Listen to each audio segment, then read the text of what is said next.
എന്തൊരു നോട്ടോടിയത്? പതുക്കെ നോക്ക്.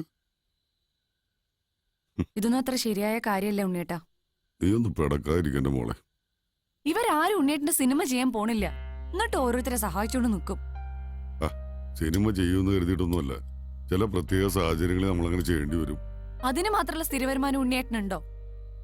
വലുവിനും കയ്യിലെ കാശം കണ്ട് ഓരോന്നും അങ്ങോട്ട് ചെയ്യാൻ നിന്നോളും.